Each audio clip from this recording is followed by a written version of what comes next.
Welcome to the Cannabis Cultivation and Science Podcast. I'm your host, Tad Hussey of Kiss Organics. This is the podcast where we discuss the cutting edge of growing from a science-based perspective and draw on top experts from around the industry to share their wisdom and knowledge.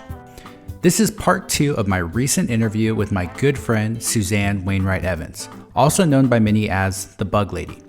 If you haven't listened to part 1 of this conversation or any of her other podcasts with me, I highly suggest checking them out. She's an ornamental entomologist specializing in integrated pest management. Suzanne has been involved in the green industry for more than 25 years with a primary focus on biological control and using pesticides properly. She is a graduate of the University of Florida with degrees in both entomology and environmental horticulture. Suzanne has been on the podcast multiple times, and please do go back and listen to some of her other podcasts if you haven't already.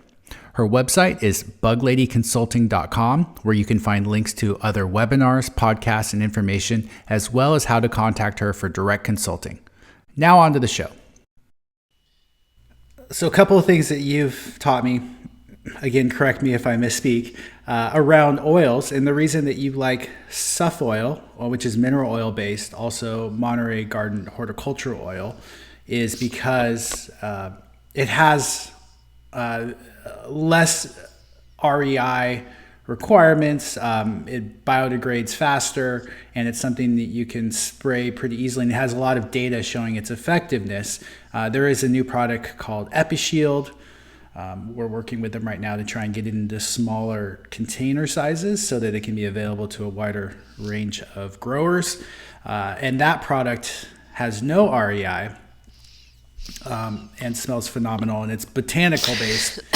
And there's a lot of data to support it, but that's one of the advantages of these oils is that they work as a suffocant, and so the pest can't really develop a resistance to them like they could something that has a neural effect or other mode of action. Do you want to correct anything there? Well, I mean, you're absolutely right on, the Suff oil. I mean, one of the reasons I like that too is because of particle size. It's a very small particled oil. So that when you spray it, you just spray a mist. You do not spray it a runoff, and you have such a fine, thin particle layer. It can coat very tiny insects and mites. That's why it works really well on eriophyid mites and even eriophyid eggs, is because you have just, billions of these tiny particles that can coat to suffocate the eggs and the adults, larval stages, all those different things. And so far, we've not seen any resistance to it. And that's what I also like. I also like that once it's dry, you can release beneficials. There's no residue from it. And it doesn't clog pores or stromata in your plants. I mean, as long as you use it according to the label, you're not going to have any issues with it. It's when people accidentally oh my gosh, I applied it at, a 4% rate and I burned my plants, or I sprayed at noon, those kinds of things. The EpiShield is super interesting because it does have plant botanicals, but they don't understand completely how botanicals always work as pesticides. And so the exact mode of actions are always not worked out on all these compounds. They just know they work, and they break down quickly because they are derived from plants and generally aren't very stable once applied. So we again, the EpiShield is interesting because we don't fully understand all the mode of actions of it, but it's the right combinations of different things that the trials have been excellent with it on mites, especially two-spot spider mite, all life stages, and it's been looking very good on cannabis aphid too, without having an REI on it. That said, if you have allergy problems, as I do, that doesn't mean you could not have a reaction from some of these compounds. I've actually, in recent years, because I've done so much work with hibiscus through the years, when I go into hibiscus greenhouses, I tend to now have some respiratory stuff happening, because long-term low dose exposure to anything can trigger allergens over time. So even though they have a zero REI and don't have the restrictions, I would still, and it still is a pesticide, and I still would, treat it with respect. And one of the nice things about those two products that you touched on too is less risk of phytotoxicity and you're using much lower concentrations of active ingredients than you might with other commercially available products on the market. Would you say? You're making a face at me. I mean, I've one of the things I've seen when reading about, let me clarify this, maybe active ingredient was the wrong word. The concentrations that you're able to spray, from what I've seen, is much lower, and I'm getting this from reading on the Bioworks website, with a product like EpiShield than some of the other commercially available products. How would you phrase that better than I just did? So, just like other things, you can buy different things in different concentrations, and generally Big Ag buys stuff more concentrated and dilute it more. Homeowners pesticides are generally more dilute, and so that because when you mix up super concentrated things and you mess it up a little bit, it can be disastrous because those are so concentrated. So sometimes dealing with more dilute things are easier for mixing. Does that make sense? Yeah, I think what I was getting at is the concentration needed for efficacy. So So EpiShield, the way the product is made, it takes a lot less active ingredient to see the results than you would with Suffoil X. Suffoil X, typically you're at a 1 to 2% active ingredient per set amount of water. So if you have 100 gallons of water, you're going to add 1 to 2 gallons of Suffoil X into it, and you're going to see efficacy there. Because of the active ingredients in EpiShield, its rate is 0.1%. So you need a lot less of it in order to see efficacy when you mix it up.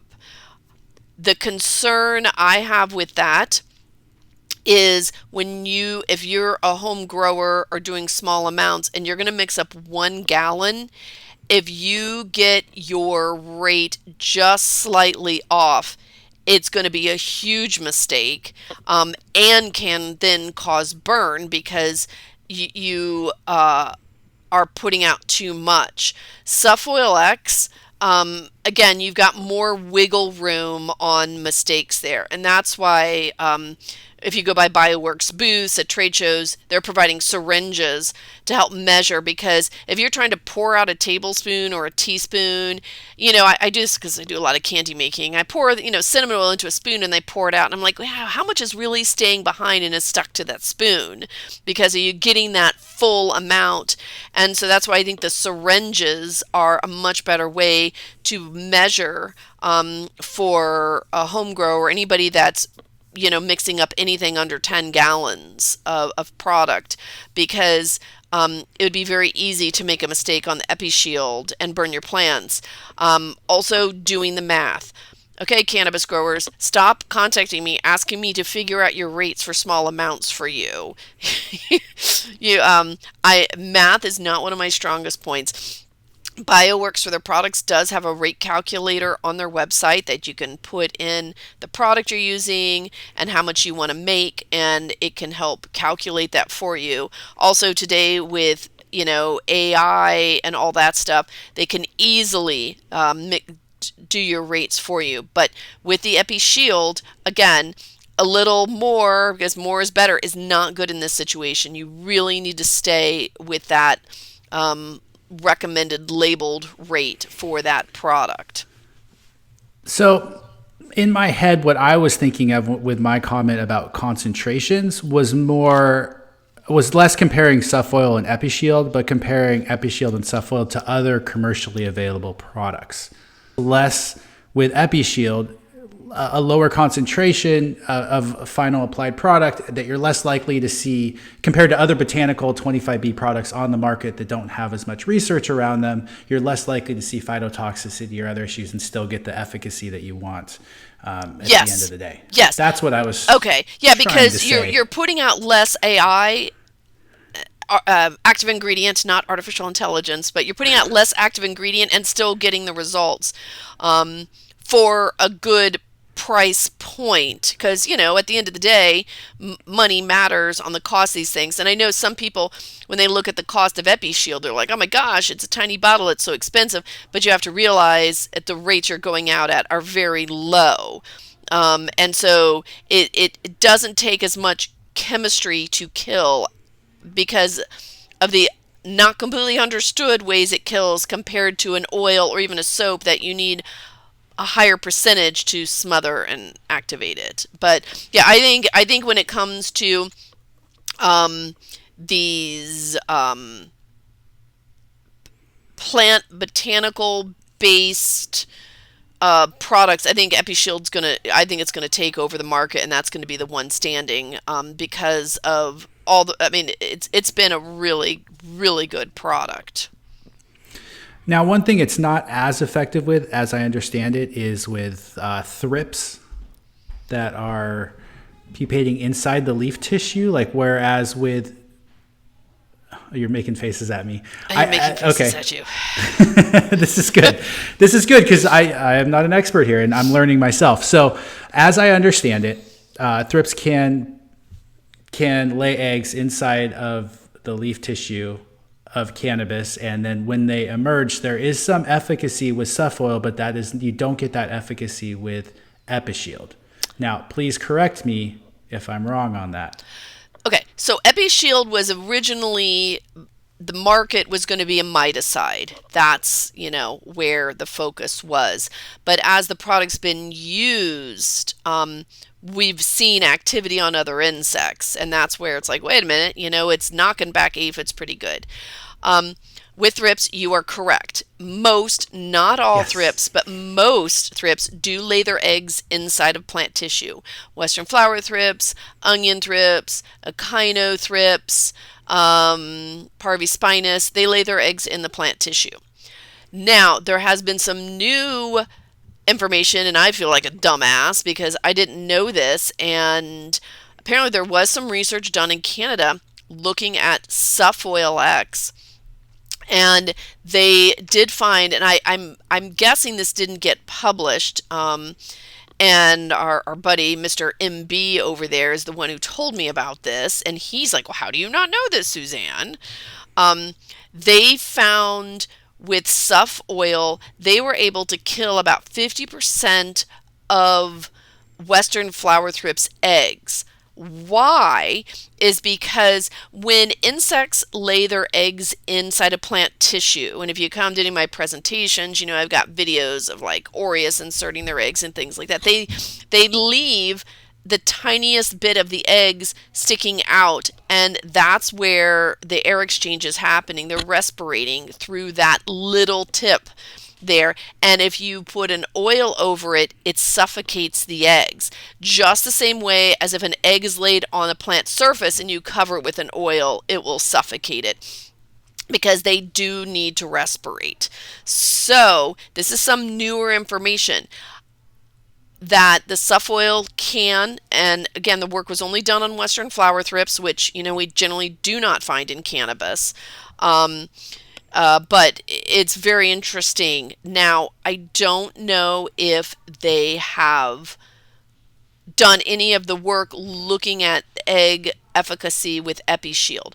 My guess is leaning towards no, because I don't think it's as much as a suffocation mode of action, and it's more of a chemical, I don't want to say it akin to pyrethrins, but something's happening with those botanicals in there and the other ingredients. But I don't think they know, because they haven't looked at it, because for years we've always said, no pesticides kill Western flower thrips eggs, but then all of a sudden, boop, wait a minute, no, oils can kill like 50% of the eggs.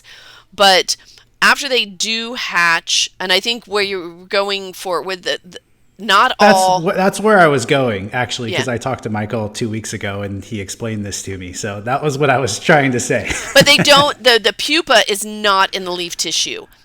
Okay. So, depending on the thrip species, some drop to the soil to pupate, others pupate on a leaf surface, but they don't go back into the tissue to pupate.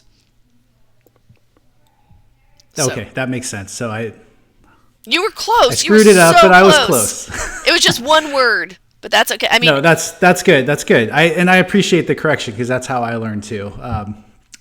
On that note, with thrips, one of the things that Brandon shared with me from one of your workshops was that, or webinars, was that you're seeing a higher incidence or primarily onion thrips now in cannabis. not now. That, I've always found onion always thrips. onion thrips. Okay, so some of our management options should not be based around Western flower thrips behavior Yes. or life cycle. Yes. If you go out online, a lot of people talk about Western flower thrips and cannabis, and I mean, it's because they're not doing their due diligence collecting samples and identifying things. I am not going to say you cannot find Western flower thrips in cannabis.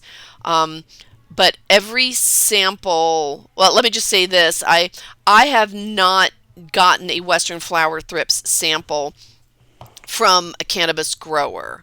I found other thrip species, and we just had, you were mentioning before about, oh, you've always got interesting stories. I just had a thing not too long ago with somebody had another consultant in there. The consultant told him they had Western flower thrips. They wrote him this whole thing about managing Western flower thrips. I went in behind this other person in his facility, and immediately I'm like, those are weird thrips. And they were weren't even close to being Western flower thrips. So Western flower thrips and onion thrips, you almost have to put them under a microscope and slide mount them to tell them apart, because you have to look at the positions of the hairs on the pronotum. You have to look at the ocelli color. Those are the spots on the top of their head. You have to count antennal segments, and you have to do all that to tell them apart. I think people are just doing quick looks and doing quick picture matches. So, I mean, I can understand where people would get onion thrips and Western flower thrips confused. That's easy. But this thrips wasn't even close. And I had to reach out for help because I could only get it to genus. And it's a species that hasn't even been really described. And the last report of it was in the 1960s. And so my point is on the thrips is you have to do your due diligence and identify which one it is so that you can put a better management program together. And this is true ornamentals, vegetables, cannabis, everybody, because onion thrips and Western flower thrips do have different chemistries that work on them differently because of resistance issues. The biology between onion thrips and Western flower thrips are very similar, but once you start getting into echinothrips and this other thrip species, they're not the same biologies. So you got to stop guessing, and you've got to stop matching pictures of just people's quick pictures online, because you're gonna get yourself into trouble. So we're already run out of time here. I had a few other questions for you. Maybe I just wanted to skip to, do you have any other sort of stories of common misidentifications or where these improper application rates? Because I know you and I have talked off air, and you've talked about how sometimes people will work with a consultant or a third-party distributor of beneficials like myself that supplies, we sell BioBee insects, for example, and they might prescribe rates that are wildly too high or too low to get control. So people may either be wasting money or they may be spending money but not enough to get actual control based on the size of their crop. I mean, I think the problem with the rates is if somebody calls me and they're like, hey, I've got 2-spot spider mites and I want to control a Persimolis, what's the rate? It's there's not an easy answer because is it propagation where your plant is an inch tall, or are they 10-foot palm trees? And so rates can be all across the board. I know companies try to put out a basic middle of the road kind of rate, but you really, if you just call somebody and they don't ask you more about what you're spacing, how tall the crops, even leaf texture can make a difference. We're talking about spider mites, like in tomatoes.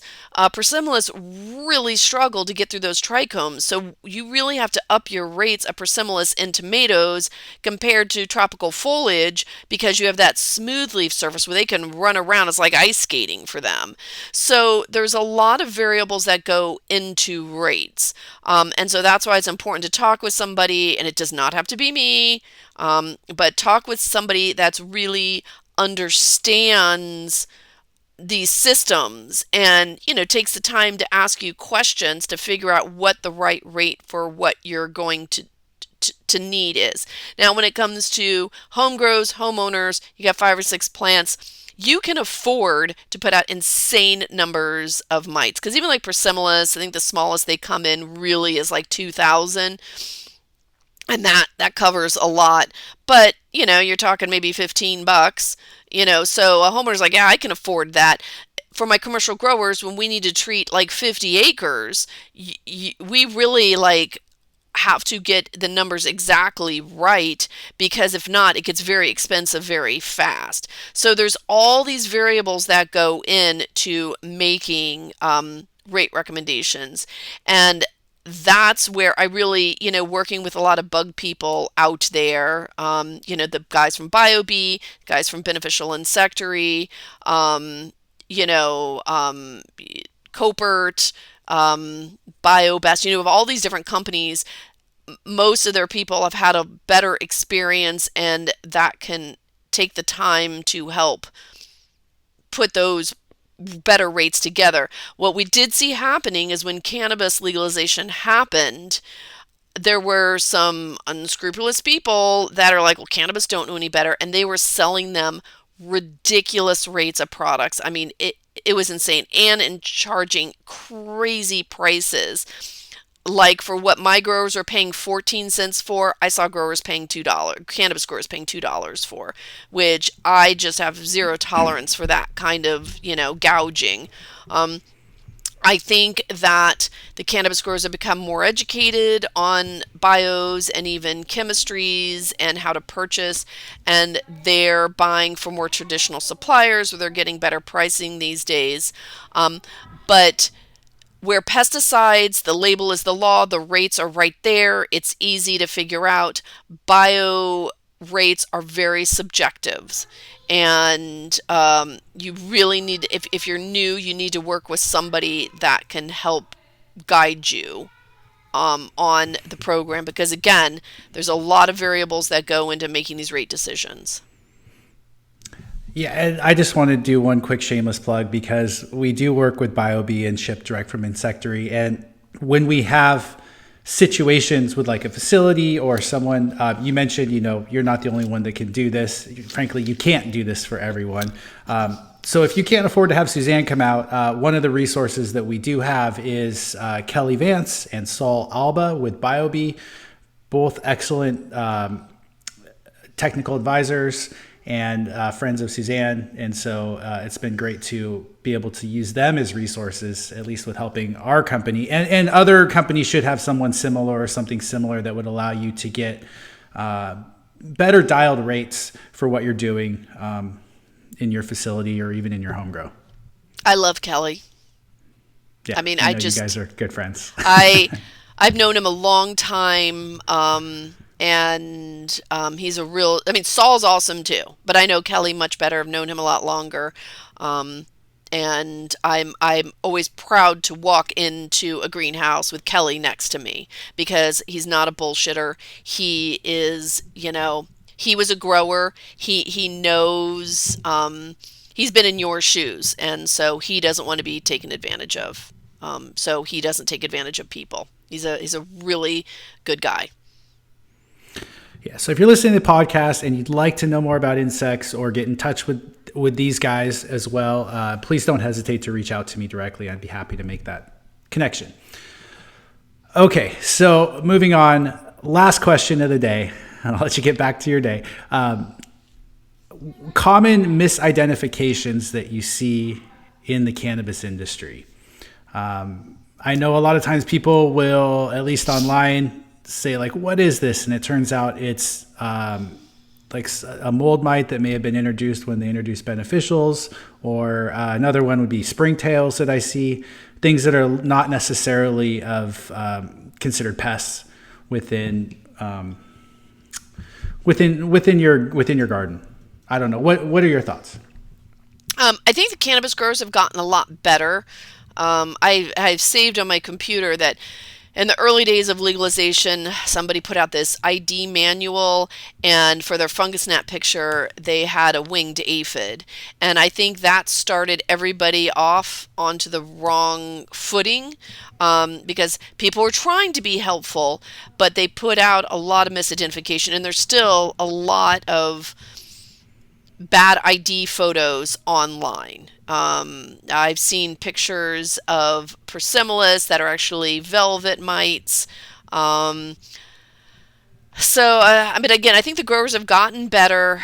They've learned from coming to classes, whether it be my classes or, hearing talks from, again, like Kelly or Stephen Authors. They've gotten better. So there's less misidentification, but there is still confusion between fungus gnats and winged root aphids. That does come up. Broad mites and area-phyid mites sometimes can be a little confusing for growers if you don't have enough magnification to look at. I also think another thing that periodically comes up, and it's not a pest issue, but they're concerned it is if insects from outside flying in and then flying up to the lights and then dying and then falling back onto the plants.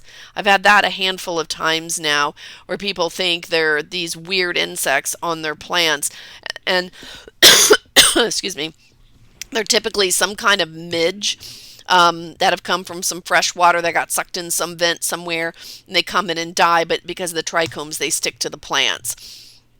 And so those can be mistaken sometimes for fungus gnats, but you have to look at, the venation on the wings to be able to tell these different species apart. But I do overall, I think the cannabis growers are getting smarter. They're getting better. They've done a really good job of getting educated, but just make sure you're getting education from good sources, because there's still a lot of bad information out on the internet, and the stuff on the internet just never goes away. On that note of bad information, one last friendly reminder to not buy ladybugs. And in my opinion, please don't support the companies that are sending them for free with their product or selling them. Now, there are a few, there is some commercially reared ladybirds available now, correct? But yes. It's rare. Well, it's not that they're rare, it's they're expensive because they have to rear them, which I'm waiting to see on the permits, but we may have some other ladybird species available on the market this year. More to report on that. And also, which this is kind of important, if you're looking for ladybug alternatives, Micromus, which are the brown lacewings, Beneficial Insectary and Applied Bionomics now have permits for the U.S. It's not that it's not a new species to the United States. It's here already in the environment. It's that they have the permits to sell them here in the U.S. It's a little bit state by state basis, so you have to check to see if they are available in your state. But why brown lacewings are interesting is they are as they're cousins. I'm going to use it usually to try to put it in perspective. They're kind of like cousins to a green lacewing. But what the difference is, brown lacewing as adults are predatory. Green lacewings as adults are not predatory. So with brown lacewings, not only do you get the larva feeding, you get adults feeding, and the adults fly around. They're a little bit, the wings are a little bit, I don't know how to describe it. They're like not as long and narrow. They're a little shorter and fatter, where their larval stages are a little bit longer and skinnier than green lacewings. But what I really hope with these is we'll be able to release some of the adults out. They'll be able to fly around in crops, and they are excellent aphid predators. And I'm hoping with their size, because they are larger, that they wouldn't get stuck in trichomes. But at the same time, there's a chance they could get stuck in your buds, just like ladybirds could, but they're big enough that you could, remove them easily because of their size. But it also may be something that we'll want to use earlier in the crop cycle to help manage foliar aphid species. So it's kind of new on using them. I've got one trial going on botanical plants at a botanical garden in Georgia. We're doing a test there because they've got birds in the area, and so they can't use any pesticides. So we are doing some trials now with them. I have not had any of my cannabis growers use them yet, but I'm hoping we can. I'm not hoping for a cannabis grower to have problems, but waiting for an outbreak of either cotton melon aphid or cannabis aphid, to see if we release some adults, how well they'll do in the system. One of the drawbacks is there's almost zero information on pesticide compatibility, where there seems to be a lot more information on the green lacewings and other commercially reared beneficial. Since this is so new, there's not much information available on it. Also, the permits have come through now for anistis, which is the whirligig mite. If you're outside during the summertime and you look down on the sidewalk and you see a mite running in circle crazy patterns, that's the whirligig mite. I find them in Florida all the time on hibiscus. I sometimes find them in trees. It is a larger predatory mite that looks more like a crab, but Applied Bionomics did get the permit for them to come into not every state, but certain states in the United States. And again, we're setting up some trials right now. It's generally going to be more of an aphid predator, even though they can feed on thrips. The concerning thing about this one is it is very non-selective, and it will eat your predators just as much as it would eat your pests. But if it eats your other beneficials to maintain its own population, I'm kind of okay with that, as long as they're controlling the other pests. But again, zero pesticide compatibility information, and it's still so new that is it going to be happy on cannabis? Don't know. Is it going to be happy on tropical foliage? Don't really know. We've got to, trial and test all this stuff to see how it's going to work out in the real world. Oh, that's great. I love hearing that there's new stuff coming along. And for those, just to go back to the ladybirds, the reason we don't want to be buying them is because they're wild harvested. They can spread disease to native ladybug populations, even though they're the same species. If you want to read more about it, they're the same species, but remember, just like cannabis has different strains. The ladybird beetles, even though it's a species, because it's Hippodemia convergens, and if you're in Virginia, you're like, oh, Hippodemia convergens here. It is a different strain of Hippodemia convergens that is on the East Coast. So you're as science goes on, and there's more molecular work and genetics and all that happening, you're going to really we're going to understand more how we need, basically more taxonomic levels breaking down even further. I mean, we do have subspecies and things like that, but we're really starting to understand it more. But I always relate to plants, Acer rubrum, red maple. The ones growing in Maine and the ones growing in Florida, those are not the same plants. You can't dig that one up from Maine and send it to Florida, and the Florida one and send it to Maine. They're not going to do well. So we definitely have to think about that with insects. And just like Bavaria bassiana, now you have the strains of Bavaria. It's more than Bavaria bassiana. Is it the ANT strain? Is it the GHA strain? Same when you're getting into insects. I mean, like Persimolis. Commercially, there are several different Persimolis strains on the market. Phytocoelus persimolis is not Phytocoelus persimilis. There was some very interesting research done by a friend of mine where she actually looked at cannibalism rates between the different commercial strains of Persimolis, and there are actually different cannibalism rates between the different colonies, which are basically different strains or cultivars to put into plant terms. I wasn't aware that applied with insects as well as with plants, because I think of it from a microbial perspective, like mycorrhizal inoculants. Rhizophagus irregularis is not the same from different companies. So one particular strain may offer better drought resistance, may be able to survive in a different range of abiotic conditions than another one. So trying one, if it doesn't work, doesn't mean that mycorrhizal fungi couldn't work in your environment. It just may mean that you need to try a different strain out. And it sounds like the same could be said for insects. Well, the thing with the insects is I mean, the damage is kind of done because of everybody buying them and shipping them around. But if you go back into the 90s, back when I actually sold beneficials, we used to sell one of our native species, Comiamagilla maculata, and we actually had they sold different strains of it, or different cultivars, whatever term you want to use for association, but depending on what part of the country you were in. So there was like a West Coast one and there was an East Coast one. So if you were in Pennsylvania, you'd get the East Coast. If you're in California, you get the West Coast. They had actually different colonies to have the right one.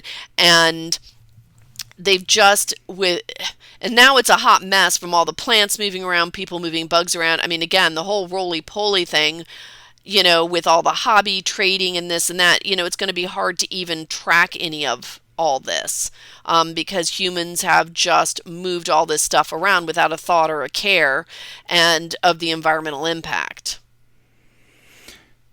And essentially what you're saying is we don't know what the ecological impact may be.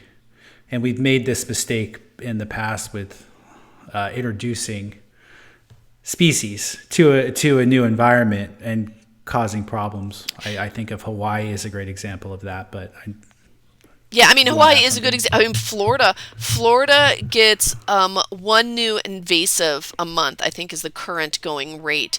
And the thing is like everybody knows about the problem with like the iguanas in Florida, and everybody knows the problem with pythons in Florida because they're big and it's very easy to see.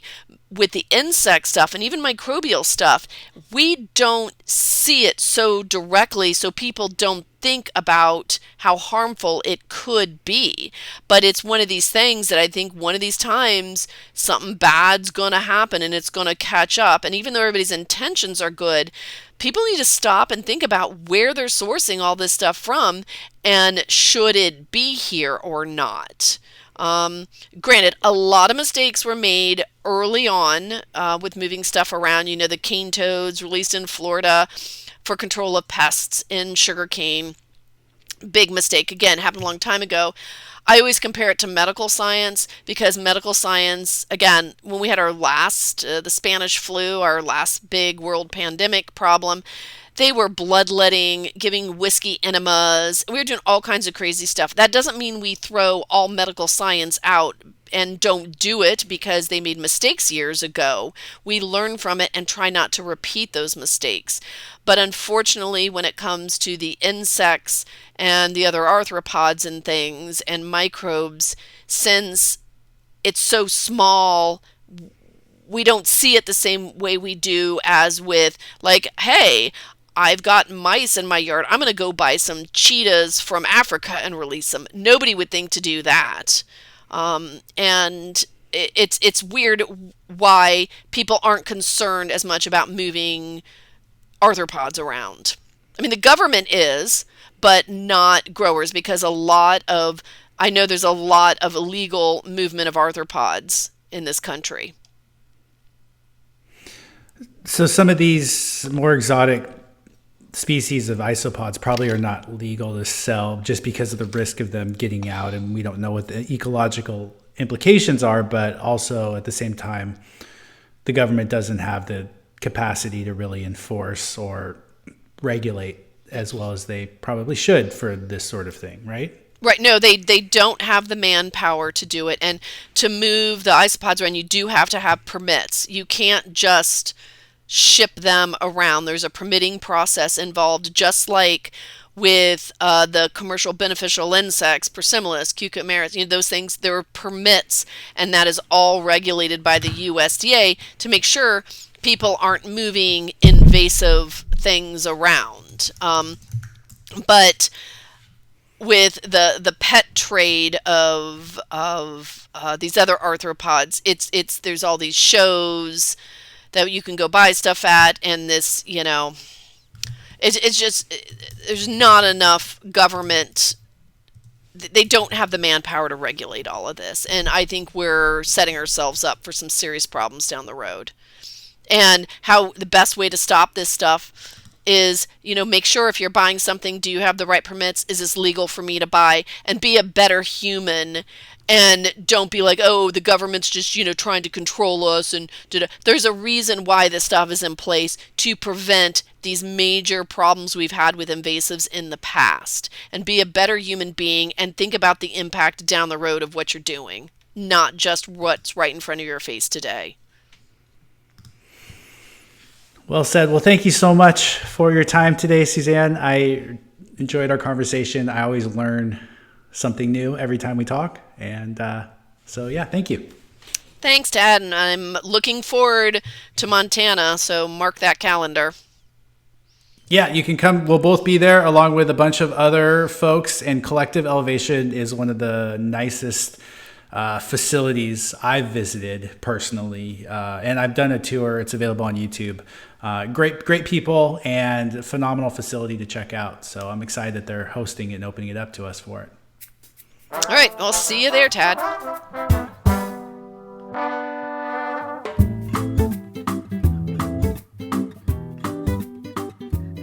That was Suzanne Wainwright Evans, also known as the Bug Lady, and you are listening to the Cannabis Cultivation and Science Podcast. Don't forget to check out the podcast page at www.kisorganics.com. Just click on the Learn tab and then Podcast.